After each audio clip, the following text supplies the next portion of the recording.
दोस्तों, आज हम आपको ले चलते हैं भारत के उस स्वर्णिम इतिहास की ओर, जहां एक साधारण बालक ने पूरी धरती को एकजुट कर भारत का पहला सम्राट बनने का गौरव प्राप्त किया।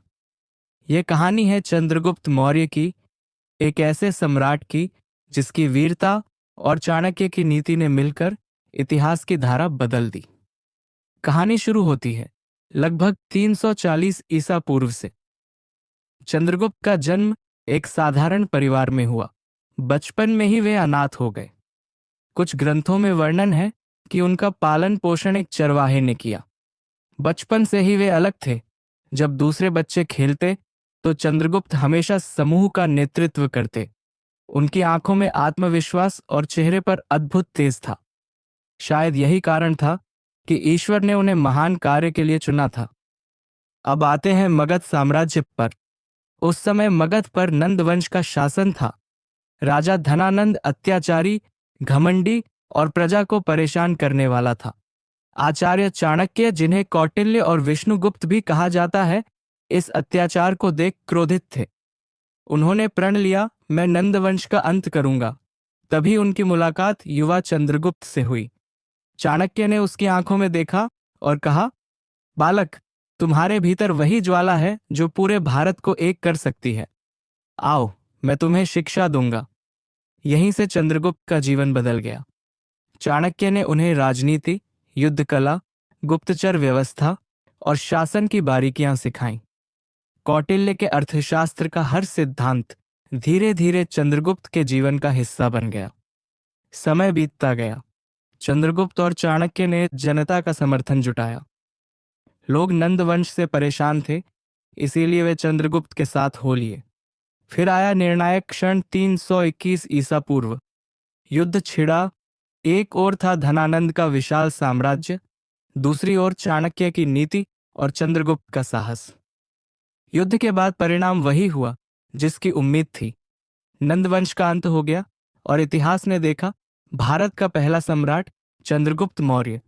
आचार्य चाणक्य उनके महामंत्री बने। अब बढ़ते हैं पश्चिम की ओर। इसी समय सिकंदर भारत आया था। हालांकि वह ज्यादा समय तक यहां टिक नहीं पाया और उसकी मृत्यु हो गई। लेकिन उसके सेनापति भारत के उत्तर पश्चिमी हिस्से पर शासन कर रहे थे। सबसे शक्तिशाली था सेल्यूकस निकेटर। चंद्रगुप्त ने चुनौती दी और युद्ध छेड़ा। युद्ध लंबा चला, लेकिन परिणाम वही विजय हुई चंद्रगुप्त की। समझौते में चंद्रगुप्त को मिला अफगानिस्तान, बलूचिस्तान और कंधार। साथ ही सेल्यूकस ने अपनी बेटी का विवाह चंद्रगुप्त से किया और 500 युद्ध हाथी भी उपहार स्वरूप दिए।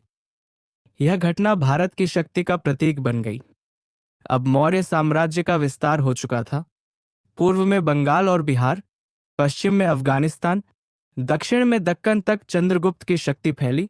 राजधानी बनी पाटलिपुत्र, आज का पटना। यह नगर इतना विशाल और सुरक्षित था कि यूनानी यात्री मेगस्थनीज ने अपनी पुस्तक इंडिका में लिखा, मैंने ऐसा नगर कहीं नहीं देखा। पाटलिपुत्र की चारों ओर दीवारें थीं, 64 द्वार थे और चौड़ी सड़कें। यह प्राचीन भारत का सबसे आधुनिक नगर था। चंद्रगुप्त का प्रशासन बहुत संगठित था। साम्राज्य को प्रांतों और जिलों में बांटा गया। प्रत्येक प्रांत पर गवर्नर और अधिकारियों की नियुक्ति होती।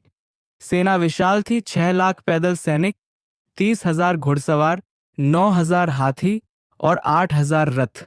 गुप्तचर व्यवस्था इतनी मजबूत थी कि राजा तक तुरंत सूचना पहुंचती। कानून सख्त थे लेकिन न्यायपूर्ण, इसीलिए जनता सुरक्षित और खुशहाल थी। प्रजा चंद्रगुप्त को जनता का राजा कहकर सम्मान देती थी। यूनानी दूत मेगस्थनीज जब पाटलिपुत्र आया तो उसने अपनी पुस्तक इंडिका में मौर्य साम्राज्य का अद्भुत वर्णन किया। उसने लिखा, भारत की राजधानी पाटलिपुत्र विश्व का सबसे बड़ा नगर है। यहाँ की सड़कों पर हमेशा चहल पहल रहती है। लोग सभ्य, मेहनती और खुशहाल हैं। इससे दुनिया को भारत की महानता का अंदाजा हुआ। चंद्रगुप्त का जीवन यहीं समाप्त नहीं होता। राज्य का कामकाज सफलतापूर्वक चलाने के बाद उनके मन में वैराग्य आया। उन्होंने सिंहासन अपने पुत्र बिंदुसार को सौंप दिया। अब उनका रुझान धर्म और अध्यात्म की ओर हो गया। वे जैन आचार्य भद्रबाहु के साथ कर्नाटक के श्रवणबेलगोला चले गए। वहां उन्होंने जैन परंपरा का एक व्रत लिया, सल्लेखना व्रत। यह एक कठिन व्रत है जिसमें धीरे धीरे भोजन और जल त्याग कर मृत्यु का स्वागत किया जाता है। 297 ईसा पूर्व में चंद्रगुप्त ने श्रवण बेलगोला में अपने प्राण त्याग दिए। उनका जीवन यहीं समाप्त हुआ, लेकिन उनकी गाथा अमर हो गई। दोस्तों, चंद्रगुप्त मौर्य केवल एक राजा नहीं थे, वे थे भारत के पहले सम्राट, राष्ट्र निर्माता और इतिहास की धारा बदलने वाले पुरुष। उनके बाद पुत्र बिंदुसार और फिर महान सम्राट अशोक ने मौर्य साम्राज्य को आगे बढ़ाया, लेकिन नींव जिसने रखी वह चंद्रगुप्त ही थे।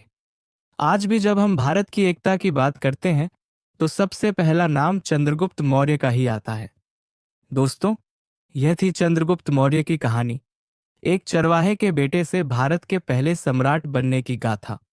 अगर आपको यह कहानी पसंद आई तो वीडियो को लाइक करें, शेयर करें और चैनल को सब्सक्राइब करना न भूलें। फिर मिलते हैं अगले ऐतिहासिक सफर में